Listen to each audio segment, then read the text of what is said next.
Assalamualaikum warahmatullahi wabarakatuh. Waalaikumsalam warahmatullahi wabarakatuh. Alhamdulillah wassalatu wassalamu ala sayyidina Rasulillah sayyidina wa maulana Muhammad ibn Abdullah wa ala alihi wa sahbihi wa mawalah. La haula wa la quwwata illa billah, amma ba'du. Bapak-bapak, ibu-ibu, saudara-saudara kaum muslimin rahimakumullah. Pada pertemuan yang lalu sudah saya jelaskan bahwa hidup selalu berakhir dengan kematian. Apabila datang kematian menimpa seseorang, datanglah kiamat baginya. Itu yang disebut dengan kiamat kecil. Hakikatnya mati adalah perpindahan dari kehidupan di dunia ini menuju kehidupan di alam barzakh. Menunggu kita di alam barzakh sampai datangnya saat kiamat. Entah 10 tahun, entah 100 tahun, entah 1000 tahun, hanya Allah saja yang maha tahu. Adapun orang-orang beriman yang melakukan amal kebajikan dalam kehidupan di dunia ini, masa penantian yang lama di alam barzakh buat mereka sebentar saja. Tetapi bagi orang-orang kafir yang ingkar, yang tidak beriman kepada Allah, yang hidup di dunia cuma menumpuk-numpuk dosa, tentu penantian di alam barzakh akan merupakan waktu yang sangat lama. Bukankah dalam kehidupan kita waktu itu memang relatif? Contoh misalnya, bagi pemuda-pemudi yang sedang duduk asyik memadu cinta,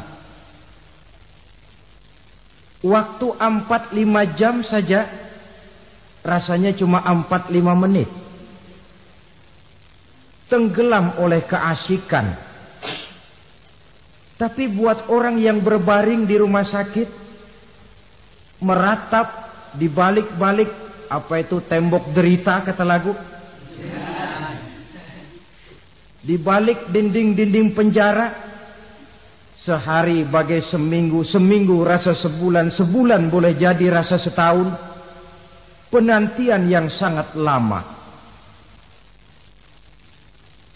Kapan kiamat itu akan datang? Ini rahasia Allah.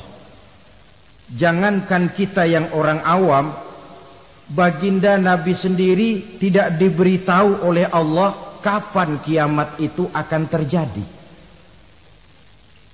Tetapi sungguh pun demikian, banyak hadis-hadis yang menjelaskan ciri atau tanda-tanda datangnya kiamat. Nah, kalau sudah bicara soal tanda, tanda kiamat itu ada 2. Pertama yang disebut alamatus sughra, tanda-tanda kecil. Ini waktunya masih ada tenggang. Ada yang dinamakan alamatul kubra, tanda-tanda besar. Artinya kiamat sudah diambang pintu. Apa tanda-tanda kecil dari datangnya hari kiamat itu? Misalnya kata Nabi, apabila ilmu sudah diangkat oleh Allah, artinya apabila ulama sudah banyak wafat, minat orang belajar agama berkurang, lalu kebodohan nampak merajalela di mana-mana, zina dikerjakan secara terbuka, minuman-minuman keras jadi kebanggaan, itu termasuk di antara tanda-tanda kecil terjadinya hari kiamat. Apalagi misalnya iza waladatil ammatu rabbataha, apabila budak sudah melahirkan tuan. Apa Apa maksudnya? Ada yang mentafsirkan apabila anak sudah bisa membudaki orang tuanya. Orang tua yang melahirkan dia, yang membesarkan dia, demi setelah si anak besar jadi orang berpangkat, bertitel, berharta, berkedudukan, jadilah orang tua itu budaknya. Sehingga sering dibilang kalau orang tua kaya, anak jadi raja. Tapi kalau anak yang kaya, orang tua sering jadi budak.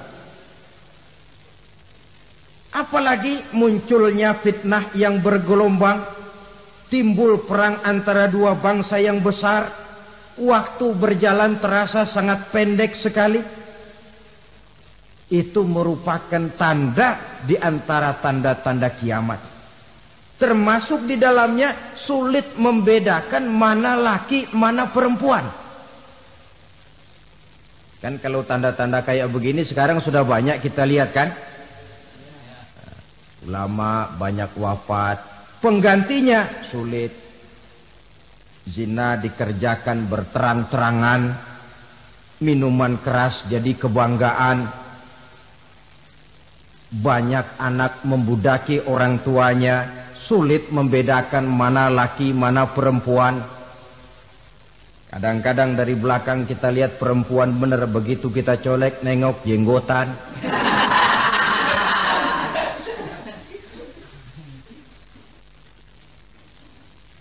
Ini termasuk tanda-tanda kecil. Masih ada tenggang sampai akan terjadinya kiamat itu.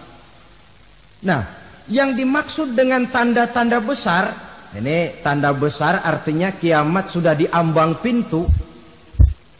Pertama, matahari terbit dari sebelah barat. Apabila matahari sudah terbit dari arah sebelah barat, tertutuplah sudah pintu taubat. Bersabda Nabi kita, la taqumus sa'atu hatta tatlu'a syamsu min maghribiha. Tidak akan datang hari kiamat sampai matahari terbit dari arah sebelah barat. Fa iza tala'at, manakala matahari telah terbit dari arah sebelah barat, wara'ahan nasu, manusia banyak menyaksikan itu, amanu ajma'un, mereka pun lalu beriman. Yang tadinya kafir, yang tadinya ingkar, yang tadinya membangkang, setelah melihat matahari terbit dari sebelah barat, buru-buru beriman, berlomba-lomba mengucap dua kalimat syahadat. Tapi apa yang terjadi? Kata Nabi, wadzalika hina la yanfa'u nafsan imanuha lam takun amanat min qabl. Hari itu adalah hari yang iman sudah tidak berguna lagi bagi seseorang apabila sebelumnya memang dia tidak pernah beriman. Au kasabat fi imaniha khaira, atau beriman tetapi tidak pernah melakukan kebajikan di dalam keimanannya itu. Hari yang sudah kasib, hari yang sudah terlambat, beriman tidak akan ada gunanya lagi. Ini pelajaran buat kita. Sebelum sang surya terbit dari sebelah barat, sebelum nafas sampai di tenggorokan, artinya pintu taubat masih terbuka. Kalau dua hal itu sudah terwujud, nafas sudah sampai di kerongkongan, atau matahari sudah terbit dari arah sebelah barat, tertutuplah sudah pintu taubat. Tak ada lagi gunanya pangkat, jabatan, harta, bahkan beriman pun dalam suasana macam itu. Too late, kata orang Kulon. Sudah terlambat. Matahari terbit dari arah sebelah barat. Itu tanda besar, artinya kiamat sudah di ambang pintu. Lalu apalagi tanda besar? Munculnya Dajjal. Dajjal artinya pendusta-pendusta yang menyesatkan manusia. Ada dua macam Dajjal, saudara. Ada Dajjal kecil. Ini Dajjal kelas teri. Kalau ini sejak zaman Rasulullah sudah ada itu. Tiap zaman ada. Di zaman Rasulullah misalnya ada yang bernama Aswad al-Unsi dari Yaman. Ada yang namanya Musailamah Al-Kazzab dari Yamamah. Ada yang namanya Ibnu Sayyad dari Madinah. Ini dajjal-dajjal di zaman Rasul. Musailamatul Kazzab memproklamirkan diri jadi nabi dia. Di zaman Rasul masih hidup. Ini dajjal zaman Nabi. Di zaman sahabat muncul dajjal-dajjal. Di zaman kita sekarang ini dajjal-dajjal pun gentayangan.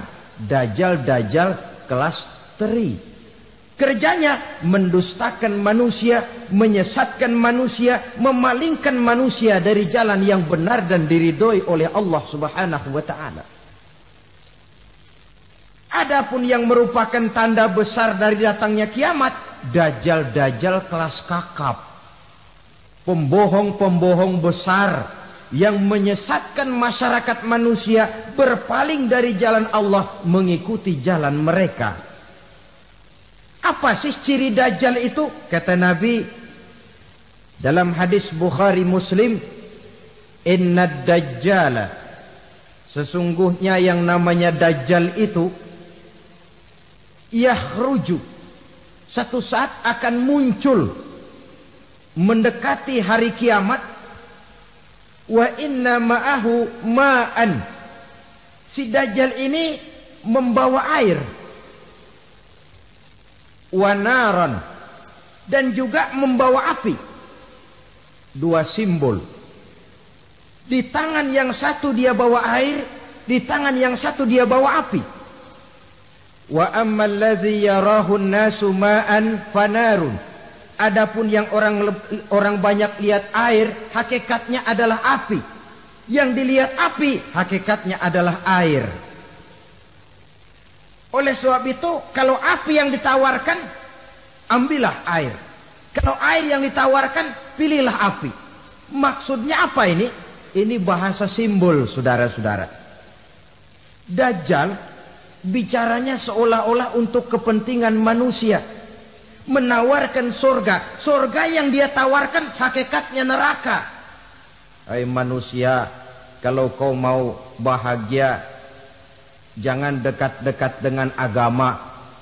Sholat itu tidak efektif dan efisien, tidak produktif dari segi ekonomi itu. Menghadiri majelis taklim cuma buang-buang waktu. Tahajud, tasbih, tahlil, baca Quran, apa itu? Pekerjaan mubazir saja. Hidup ini cuma sekali, masa yang cuma sekali, manfaatkan dengan sebaik-baiknya. Mumpung, dibawanya sifat mumpung tetapi dalam pengertian yang sangat negatif. Bicaranya seolah-olah untuk kepentingan manusia, tetapi sebenarnya menjerumuskan manusia. Menawarkan air, tapi sebenarnya api. Menawarkan api, tapi hakikatnya air. Buat apa kamu sholat? Buat apa kamu bayar zakat? Buat apa kamu puasa? Surga yang dicanangkan Dajjal, hakikatnya neraka. Neraka yang digambarkan Dajjal, pada dasarnya adalah surga. Jadi memutarbalikan fakta itu kerjaan Dajjal. Yang hak jadi batil, yang batil dibilang hak, yang benar jadi salah, yang salah malah jadi benar. Tuntunan disuruh jadi tontonan, tontonan malah menjadi tuntunan. Itu pekerjaan Dajjal profesinya. Zamannya Nabi Adam, Dajjalnya kan iblis. Betul? Betul. Apa sih gang kerayuan iblis itu? Allah setelah menciptakan Nabi Adam kan bilang, Adam, kau dan istrimu Hawa tinggal di surga ini. Seluruh fasilitas yang ada di surga persilahkan kau nikmati. Satu yang tidak boleh, jangan coba-coba dekati pohon khuldi. Dekat saja jangan, apalagi sampai memetiknya. Datang Dajjal yang namanya iblis ini. Adam, kamu tahu nggak kenapa tidak boleh makan buah khuldi? Ya nggak tahu, pokoknya saya dilarang. Bodoh kamu Dam. Khuldun artinya kekal. Kalau kamu makan itu buah, kau akan kekal di surga buat selamanya. Allah tidak kepengen, maka dilarang kamu makan buah khuldi. Kalau kau ingin kekal di surga Adam, makan saja. Saya bicara begini ini untuk kepentingan kamu Adam. Ini kan ciri-ciri Dajjal. Bicaranya sih seolah-olah untuk kepentingan Nabi Adam. Hakikat sebenarnya menjerumuskan Nabi Adam supaya ingkar dan melanggar larangan dari Allah Subhanahu wa ta'ala. Jadi setelah muncul Dajjal, timbul kekacauan-kekacauan di masyarakat. Banyak yang terpengaruh, terpedaya dan terpesona. Termasuk mereka yang memproklamirkan diri jadi nabi. Mereka yang memproklamirkan diri jadi rasul di zaman sesudah Rasulullah wafat. Itu adalah Dajjal. Maka saya ingatkan, kalau di zaman kita sekarang ini ada orang ngaku jadi nabi, ada orang ngaku jadi rasul, biar bahasa Arabnya kental, Quran hafal, hadis ribuan hadis hafal, biar pakai serban sampai menyengser ke tanah, bahasa Arabnya fasih, tapi dia mengaku jadi nabi, jadi rasul. Kita umat Islam wajib tidak percaya. Wajib untuk tidak percaya. Itulah Dajjal zaman kita sekarang ini. Tidak mustahil mereka datang mempengaruhi orang awam supaya berpaling dari Rasulullah, mengikuti mereka. Nah, di akhir zaman nanti, mendekati hari kiamat, Dajjal ini muncul. Dajjal kelas kakap, menyesatkan masyarakat manusia untuk berpaling dari Islam, mengikuti seruan mereka. Apalagi di antara datangnya kiamat itu, tanda yang besar itu, turunnya Nabiullah Isa Al-Masih, putra Maryam. Menurut berbagai hadis yang sahih, Nabi Isa Al-Masih nanti akan turun lagi. Tidak membawa risalah yang baru, tapi meluruskan risalah Islam ini yang telah banyak ditinggalkan oleh masyarakat. Bahkan ada hadis menjelaskan beliau akan membunuh Nabi, mematahkan kayu-kayu salib, lalu melaksanakan haji dan umrah mengikuti syariat Nabi Muhammad, bukan membawa agama baru. Menjadi semacam mujaddid, reformer, menyelamatkan manusia dari bisikan Dajjal. Bahkan ada riwayat yang menjelaskan bahwa Nabi Isa berhasil mengalahkan Dajjal, mengembalikan masyarakat manusia kembali kepada ajaran Islam yang datang dari Allah, dibawa oleh Rasulullah sallallahu alaihi wasallam. Dengan kata lain, turunnya Nabi Isa bukan sebagai nabi dan rasul baru, tetapi mengikuti syariat Nabi kita Muhammad sallallahu alaihi wasallam. Saudara hadirin, ibu-ibu hadirat yang saya hormati, kemudian apalagi di antara tanda-tanda besar akan datangnya kiamat itu? Keluarnya asap atau awan. Kata Nabi, inna min asyrati sa'ah dukhanan yamla'u ma bainal masyriqi wal maghrib. Di antara tanda-tanda kiamat, munculnya awan antara langit dan bumi. Ini pun diperkuat dalam surah Ad-Dukhan ayat 10. Fartaqib yauma ta'ti as-sama' bidukhanin mubin fayughshan nas hadza azabun alim. Bagi orang-orang yang beriman, mereka biasa-biasa saja. Tapi bagi orang kufur, datangnya asap dan awan ini merupakan azab yang kelewat pedih. Barangkali sedikit mendekati gambaran tentang azab yang pedih ini, saya ingatkan alam pikiran kita kepada peristiwa yang belum lama terjadi. Pernah dengar berita bocornya reaktor nuklir di Chernobyl, Uni Soviet? Pernah dengar? Nah, bocornya reaktor nuklir di Chernobyl yang mengakibatkan ratusan bahkan sangat mungkin ribuan nyawa.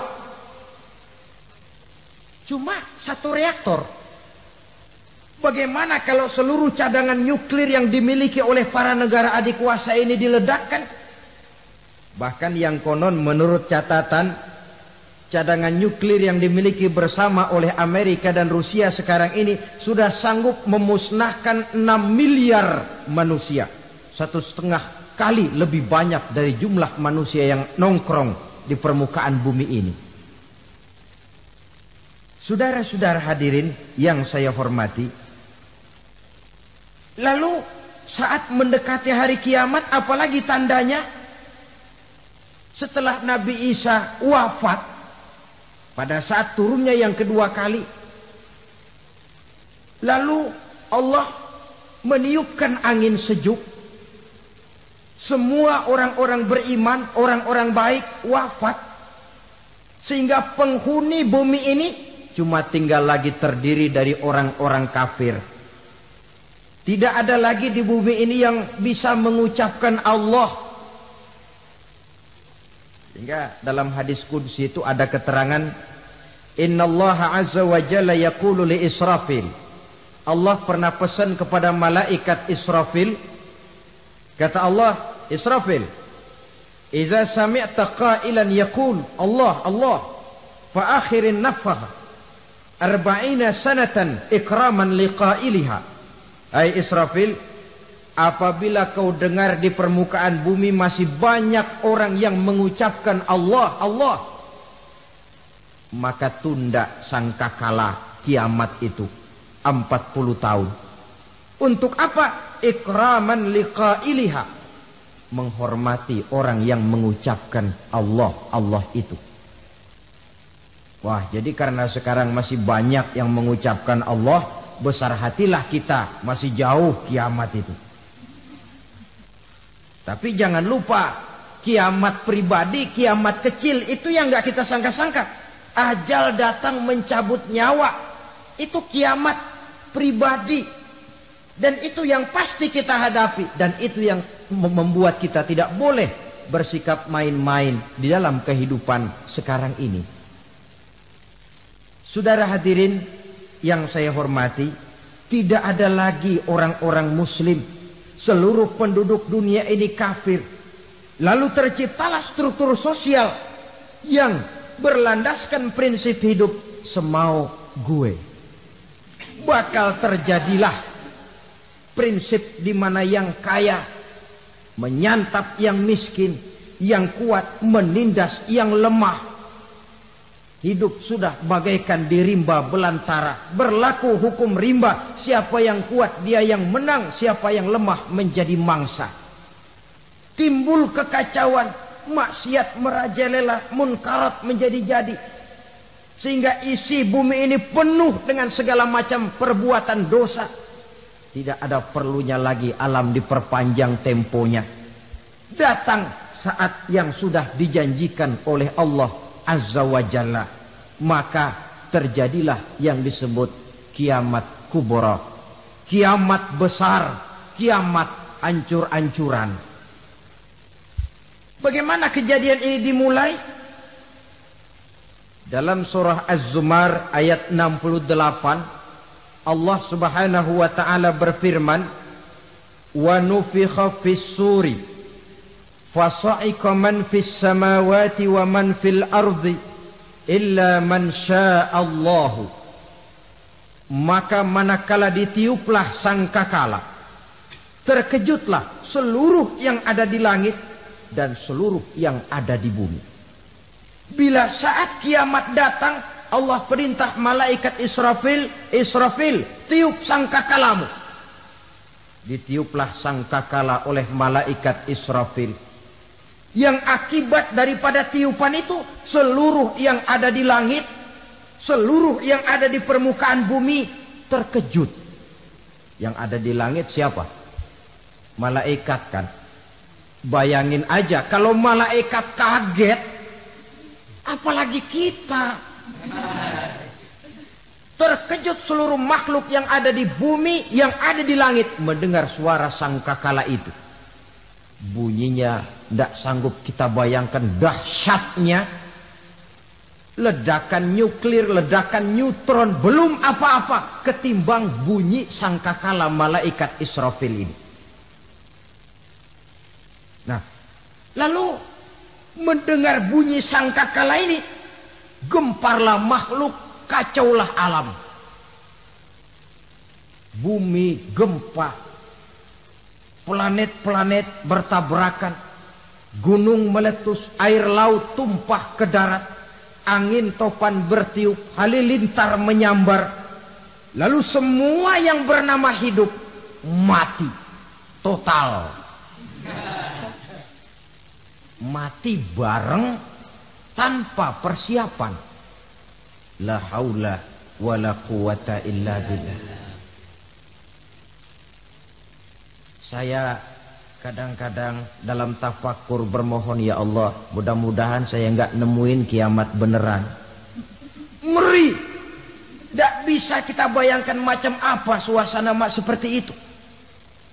Allah saja banyak memberikan gambaran, misalnya Al-Qari'ah, wa mal Qari'ah, wa ma adraka mal Qari'ah. Kejadian yang menggemparkan. Tahukah kamu apa kejadian yang menggemparkan itu? Yauma yakunun nasu kal farasil mabsus wa takunul jibalu kal ihnil manfus.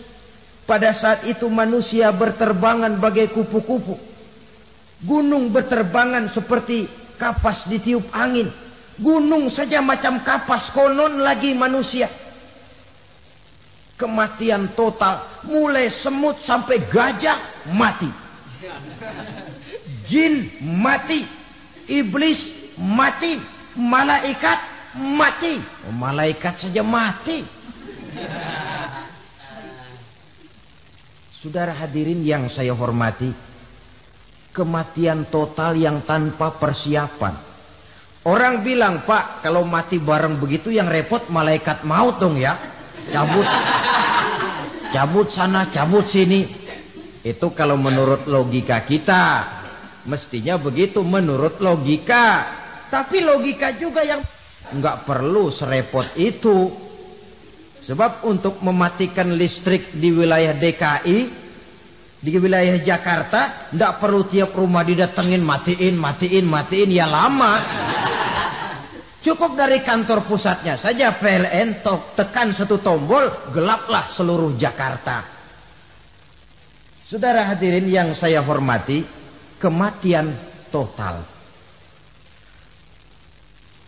Lalu setelah kematian total, planet-planet juga mati, dalam arti tidak bergerak dan beredar. Angin mati, dalam arti tidak bertiup. Air mati, dalam arti tidak ada riak gelombang. Pokoknya semua mati. Kullu nafsin za'iqatul maut. Semua yang bernafas mati.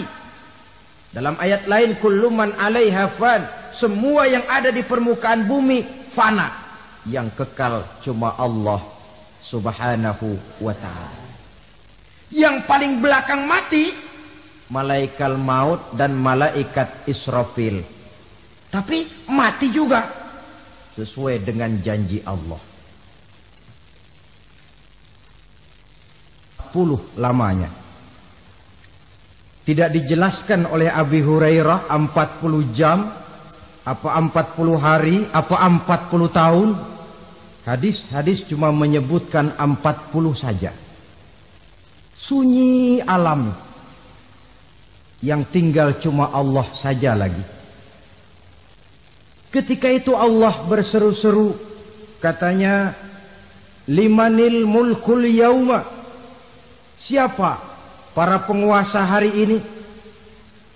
Mana itu raja-raja dan penguasa yang dulu mengaku jadi Tuhan? Fir'aun. Mana Fir'aun sekarang? Yang dulu jadi raja, merasa berhasil, sombong, lalu tidak mau turun-turun dari kekuasaannya, sampai kepada puncak kekurang ajarannya mengangkat diri jadi Tuhan. Mana itu Fir'aun? Namrus. Mana sekarang Namrus? La ilaha illa ana. Ternyata tidak ada Tuhan lain selain daripada aku, kata Allah. Proses kemudian, saudara-saudara, turunlah hujan dari langit. 40 lamanya hujan itu. Tidak jelas juga 40 jam apa 40 hari. Setelah air turun membasahi, datanglah tiupan sangkakala yang kedua. Semua yang bernama mati bangkit dari kuburnya masing-masing. Ini yang disebut Yaumul Ba'thi, hari kebangkitan. Allahu Akbar. Pada saat kita bangkit dari kubur kita masing-masing, kumpul di padang mahsyar namanya. Bayangin aja, saya sendiri nggak sanggup bayangin.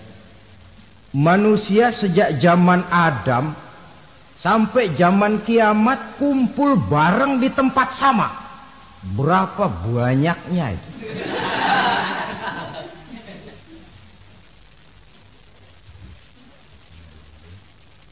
Dan yang luar biasa menurut satu riwayat, pada saat bangkit itu, Masya Allah, roman muka kita berubah. Disesuaikan dengan amalan kita waktu di dunia ini. Barang siapa yang waktu di dunia amalannya itu amalan tikus, di akhirat nanti dia bangkit dari kubur, mukanya seperti muka tikus. Gagah betul badannya, tapi mukanya seperti tikus. Kenapa? Amalannya waktu di dunia seperti amalan tikus. Apa amalan tikus itu? Suka ngegeragoti barang yang sudah disimpan rapi-rapi. Orang sudah simpan uang rapi-rapi, simpan perhiasan rapi-rapi, digeragoti oleh tikus. Maling-maling, pencoleng-pencoleng, koruptor-koruptor. Itu nanti di akhirat nanti kita lihat mukanya seperti muka tikus. Oh ini waktu di dunia suka nyolong, hanya seperti muka tikus. Barang siapa yang waktu di dunia ini amalannya itu amalan macan, dia akan bangkit nanti mukanya seperti muka macan. Apa amalan macan? Macan itu amalannya menang-menangan. Orang yang mau menang saja nggak mau mengalah. Coba lihat di hutan. Kenal hutan nggak? Di hutan, raja hutan di mana-mana pasti macan. Betul kan? Betul. Padahal hutan belum pernah bikin pemilihan umum. Tapi macan tidak peduli ada pemilihan umum apa tidak, pokok saya raja. Sebab apa? Macan jadi raja itu bukan karena benar, tapi karena kuat jadi raja. Setelah dia jadi raja, rakyat hutan yang mesti dilindungi malah dimakan oleh raja macan. Kambing rakyat hutan dimakan oleh macan. Ayam rakyat hutan dimakan oleh macan. Itu nanti kita lihat di akhirat itu mukanya seperti muka macan, gagah betul. Lalu barang siapa yang di dunia ini amalannya itu seperti amalan anjing, nanti dia punya muka seperti muka anjing. Apa amalan anjing? Pertama, anjing itu kalau disuruh jaga rumah, dia tidak bisa membedakan mana maling, mana tamu. Biar yang datang maling kalau bawa tulang, anjing kalem.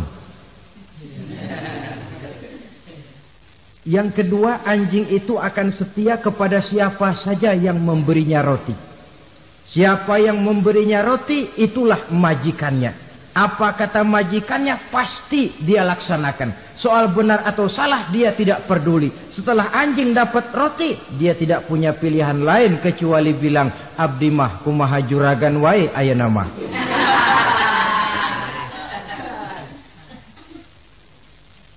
Saudara hadirin yang saya hormati,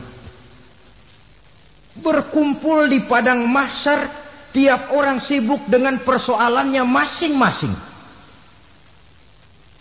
Matahari waktu itu didekatkan oleh Allah. Panas luar biasa. Ada yang saking panasnya itu mencucurkan peluh keringat sampai sebatas mata kakinya. Ada yang keringatnya sampai sedengkulnya. Ada yang keringatnya sampai sepusatnya. Ada yang keringatnya mengalir sampai sebahunya. Ada yang kelelap oleh keringatnya sendiri, sementara orang di sampingnya enggak apa-apa. Bergantung lagi amalan dia waktu di dunia ini. Saudara-saudara, sebagian orang dalam kepanikan padang mahsyar berombong-rombong datang mereka menghadap Nabi Adam. Ya Adam, anta abal bashar. Hai Adam, Tuhan adalah bapak moyang manusia. Kami sebentar lagi akan disidang, dimintakan pertanggungan jawab. Tolonglah kami, hai Adam. Kata Nabi Adam, jangankan nolongin sampean, saya sendiri tanggung jawab di hadapan Allah ketika dulu tidak boleh makan khuldi, saya serobot. Sudahlah, urus diri masing-masing saja, nafsi. Begitu kata Nabi Nuh, begitu kata Nabi Ibrahim. Tiap orang bertanggung jawab sendiri-sendiri. Ketika itulah saudara-saudara, nikmatnya menjadi umat Nabi besar Muhammad sallallahu alaihi wasallam. Sebab apa? Walaupun menurut abjad kita ini umat paling belakang, paling belakang kita ini toh, karena Nabi Muhammad adalah nabi akhir. Tapi akan dihisap lebih dulu, lewat di atas sirat lebih dulu, masuk surga lebih dahulu ketimbang umat-umat belakangan.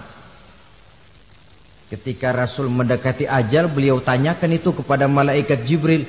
Malaikat Jibril berkata, Muhammad jangan khawatir, Allah sudah berjanji, inni haramtul jannata ala sairil anbiya hatta tadkhulaha anta.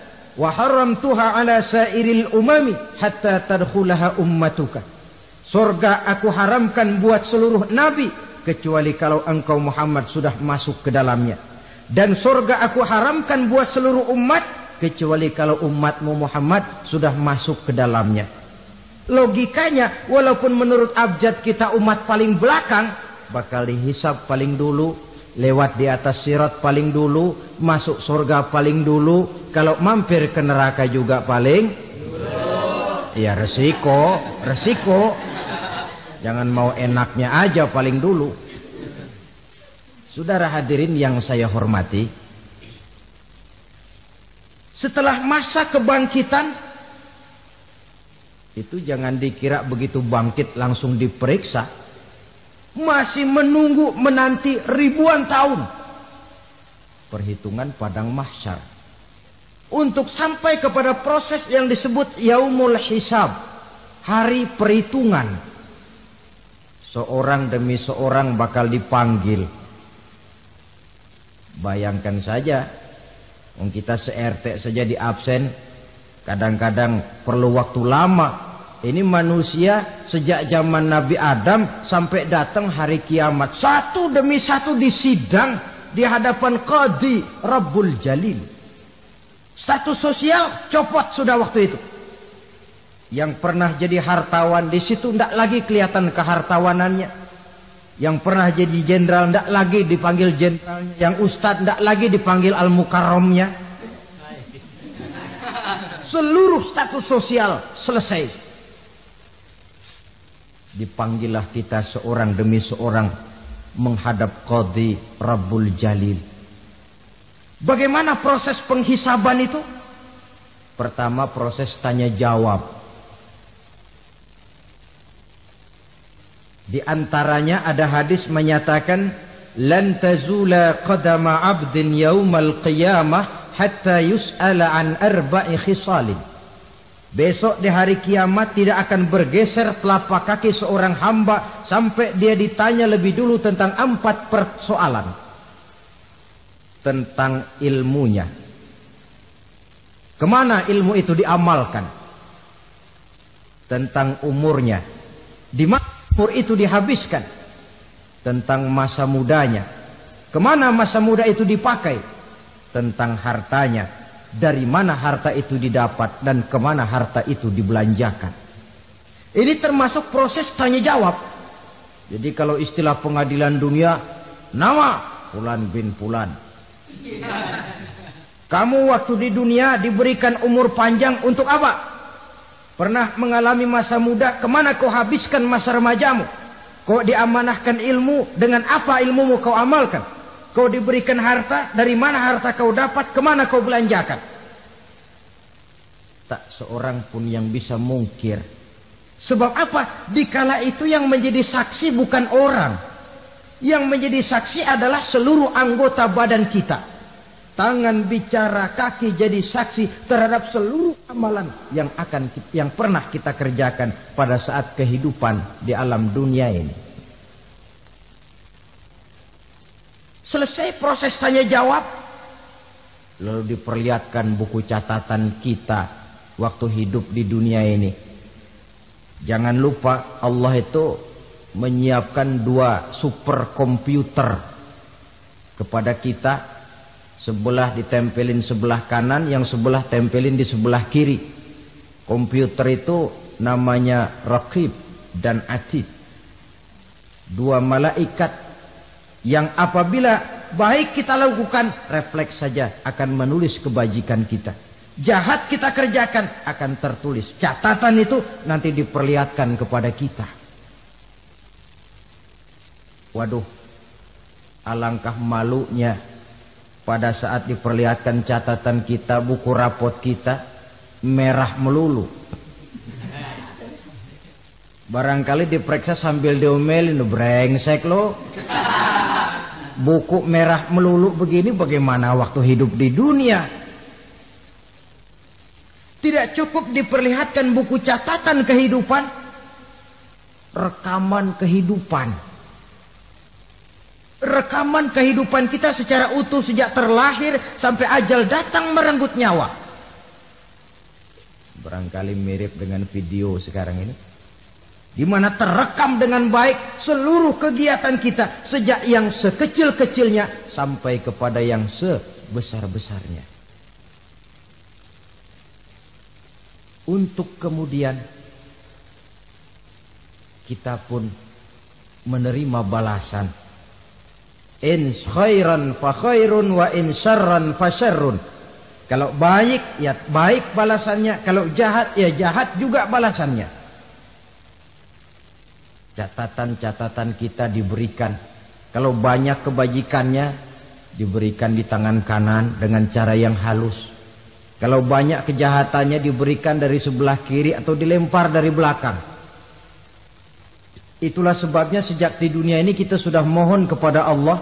Ketika berwudu membasuh tangan kanan, apa kita bilang?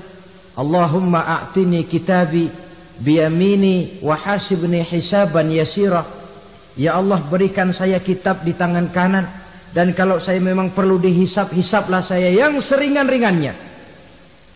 Tangan kiri berlindung kita kepada Allah. Jangan sampai diberikan kitab di tangan kiri atau dari arah sebelah belakang. Wa a'udzubika an tu'tiya kitabi bishimali aw min wara'i zuhri, dari arah sebelah belakang. Na'udzubillah min dzalik. Setelah selesai lewat proses penghisaban, lewat mizan, timbangan, maka yang sudah selesai dihisab itu bergeraklah menuju sirat, jembatan yang terbentang menuju surga melalui neraka. Saudara-saudara, panjangnya perjalanan sirat itu memakan waktu ratusan tahun. Tetapi orang yang lewat di atas sirat pun macam-macam, bergantung amalannya ketika di dunia ini.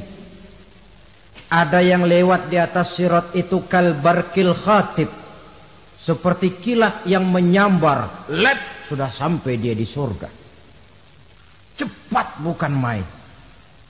Ada yang lewat di atas sirat itu seperti orang lari-lari. Ada yang lewat di atas sirat itu seperti orang jalan biasa. Ada yang sambil merangkak.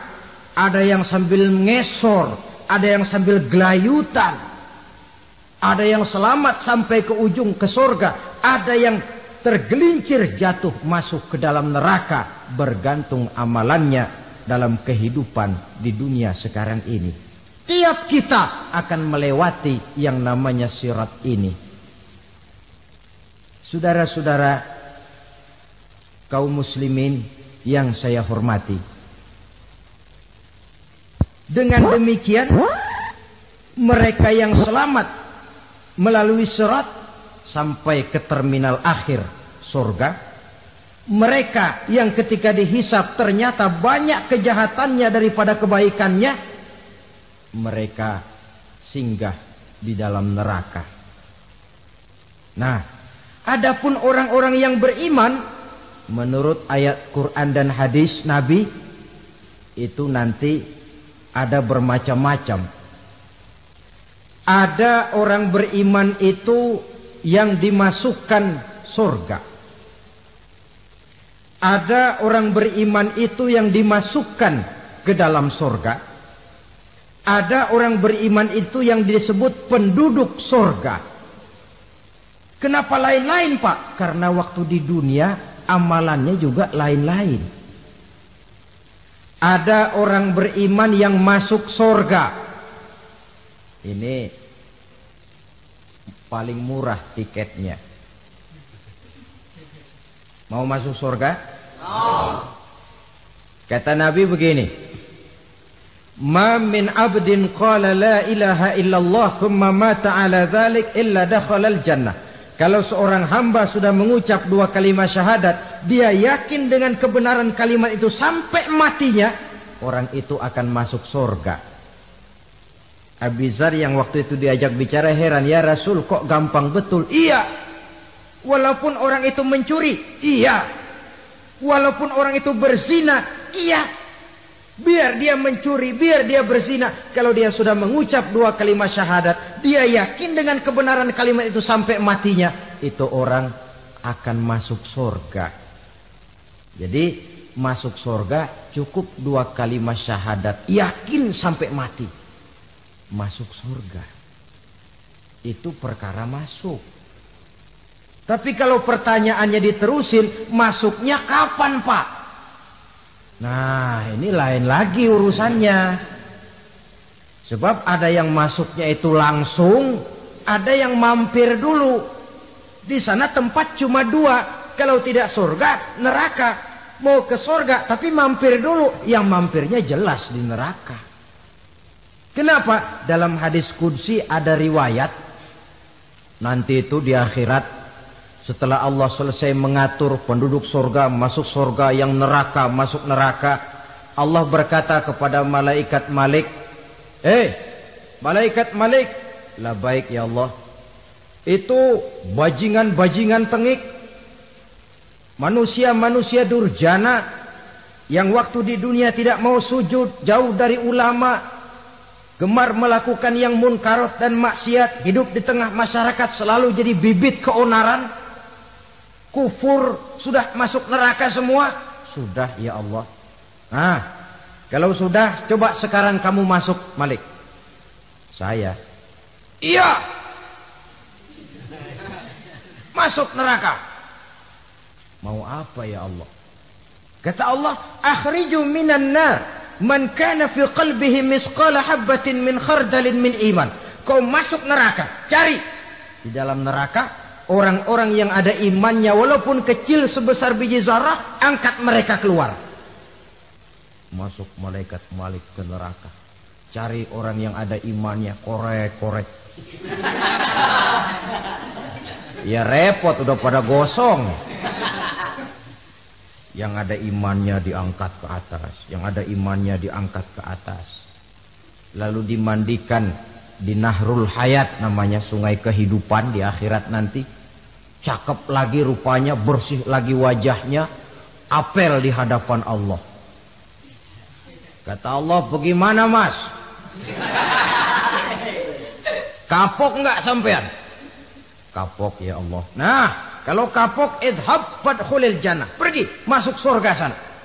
Berangkat mereka ke surga. ketemu sama temen-temennya yang udah sampai lebih dulu, yang nggak pakai mampir lagi. Terjadi dialog. Kata teman-temannya yang udah pada nyampe duluan, Mas, iya, emang baru sampai? Oh, saya baru sampai. Memang mampir di mana dulu, Mas? Kita sudah lama sampai di surga. Saudara buka surah Al-Muddatsir ayat 34-35. Masalakakum fis saqar? Kenapa kamu mampir di neraka Saqar? Qalu lam naku minal musallin. Mereka menjawab, kami mampir di neraka Saqar, Mas, gara-gara dulunya kami waktu di dunia tidak pernah sholat. Tidak pernah sholat? Tidak pernah. Kan rumahnya dekat masjid. Cuma dekat doang, Mas. Sholat mah enggak saya. Enggak pernah ngasih makan fakir miskin. Enggak pernah hadir di majelis taklim. Pendeknya enggak pernah melakukan kebajikan. Maka saya pun mampir di neraka Saqar. Untung betul saya punya iman, Mas, sedikit. Waktu hidup di dunia dulu saya pernah mengucap 2 kalimat syahadat. Sekali-kalinya waktu mau kawin. Masya Allah. Untung saja kawin. Kalau nggak kawin polos.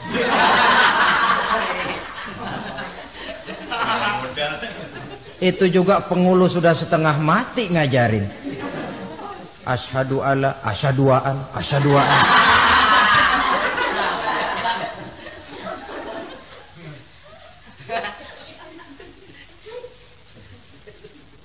Ini namanya masuk surga, ada mampir dulu. Ada pula orang mukmin itu yang dimasukkan surga. Namanya dimasukkan kan terima beres. Saya masuk ke rumah, jalan sendiri, cari tempat sendiri. Saya dimasukkan ke dalam rumah, terima beres, pokok ada di dalam, itu dimasukkan namanya. Nggak pakai mampir. Tapi tentu tiketnya lebih mahal ketimbang yang pertama tadi. Apa kata Allah? Innal ladzina amanu wa 'amilus shalihat la ukaffiranna 'anhum sayyi'atihim wa la udkhilannahum jannah. Sesungguhnya orang-orang yang beriman kemudian beramal soleh, kami hapuskan segala dosa dan kesalahannya, kami masukkan mereka ke dalam surga. Lihat ayatnya. Allah yang memasukkan, kita yang dimasukkan. Tidak pakai transit, tidak usah mampir. Cuma tidak cukup syahadat, tidak cukup amanu, tapi diiringi dengan wa'amilus salih. Iman, amal. Tidak cukup syahadat, lalu dibuktikan dia sholat, dia zakat, puasa, lalu dia melakukan berbagai macam kebajikan. Ini yang menyebabkan dia tidak pakai mampir di tempat yang bernama Saqar. Lalu ada pula orang mukmin itu yang disebut penduduk sorga. Wah, ini sudah VIP ini. Ashabul jannah, penduduk sorga. Siapa mereka? Kata Allah, innal ladzina amanu summa istaqamu fala khaufun alaihim wala hum yahzanun ulaika ashabul jannah hum fiha khalidun. Sesungguhnya orang-orang yang beriman lalu istiqamah, tetap dalam melaksanakan perintah Allah, tidak goyah, tidak labil tapi stabil, istiqamah, mereka tidak takut dan tidak bersedih hati. Merekalah penduduk surga. Iman, istiqamah. Tidak punya duit, sembahyang. Banyak duit, sembahyang. Miskin, sembahyang. Kaya, tetap sembahyang. Istiqomah. Kadang orang kalau susah rajin ke masjid, banyak duitnya ngelihat masjid melengos. Waktu miskin hamba Allah, setelah kaya jadi hamba harta. Bergeser, tidak ada nilai istiqomahnya. Saudara-saudara, dengan begitu penduduk neraka itu dua. Ada penduduk permanen, ada penduduk yang semi permanen. Yang semi permanen orang-orang beriman yang mempunyai dosa besar. Mereka masuk ke neraka untuk menerima azab sesuai dengan dosanya. Bila selesai masa azab itu, mereka akan diangkat untuk ditempatkan kembali ke dalam surganya Allah Subhanahu wa ta'ala. Nah, dikala itulah saudara-saudara, ada yang disebut syafaat dari Rasulullah Sallallahu Alaihi Wasallam. Tapi tentu jangan lupa, syafaat ini ibarat kain menambal dia. Kita punya kain bolong-bolong sedikit, syafaat yang menambal. Solat kita ada kurang dikit, sedekah kita ada campur riya dikit, amalan kita ada tidak karena Allah dikit. Kita berharap syafaat. Jadi biarlah kain masih bolong-bolong, yang penting punya kain. Tapi kalau kainnya tidak ada, yang ditambal apanya? Sholat tidak, puasa tidak, zakat tidak, berharap syafaat saja. Ya, terlalu berlebihan itu. Saudara hadirin yang saya hormati, apabila selesai proses penghisaban, proses penghitungan, maka dikala itulah manusia terbagi dalam dua kelompok besar. Fariqun fil jannah wa fariqun fis sa'ir. Sekelompok orang-orang beruntung yang masuk ke dalam surga, dan sekelompok lagi masuk ke dalam neraka. Akan memakan waktu untuk menceritakan sifat surga dan neraka, tapi insya Allah pada kesempatan pertemuan lain saya sampaikan. Namun sebagai gambaran umum cukuplah saya sampaikan sebuah hadis qudsi. Allah jelaskan, a'dadtu li'ibadiyas salihin ma la 'ainun ra'at wa la uzunun sami'at wa la khatara fi qalbil bashar.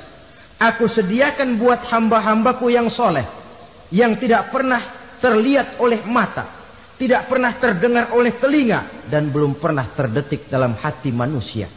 Jadi kenikmatan surga belum pernah dilihat mata, belum pernah didengar telinga, belum pernah terdetik dalam hati. Pedihnya azab neraka belum pernah terlihat mata, belum pernah terdengar telinga, belum pernah terdetik dalam hati. Saudara hadirin yang saya hormati, oleh karena itu sebagai uraian akhir daripada kiamat ini, marilah sama-sama kita memanfaatkan hidup dengan sebaik-baiknya, supaya jangan timbul penyesalan di hari kemudian nanti. Mudah-mudahan kita seluruhnya diselamatkan Allah dari azab neraka dan mendapat surga dan ridhonya. Sekian dan demikianlah pertemuan kita kali ini. Terima kasih banyak atas segala perhatian. Mohon maaf atas segala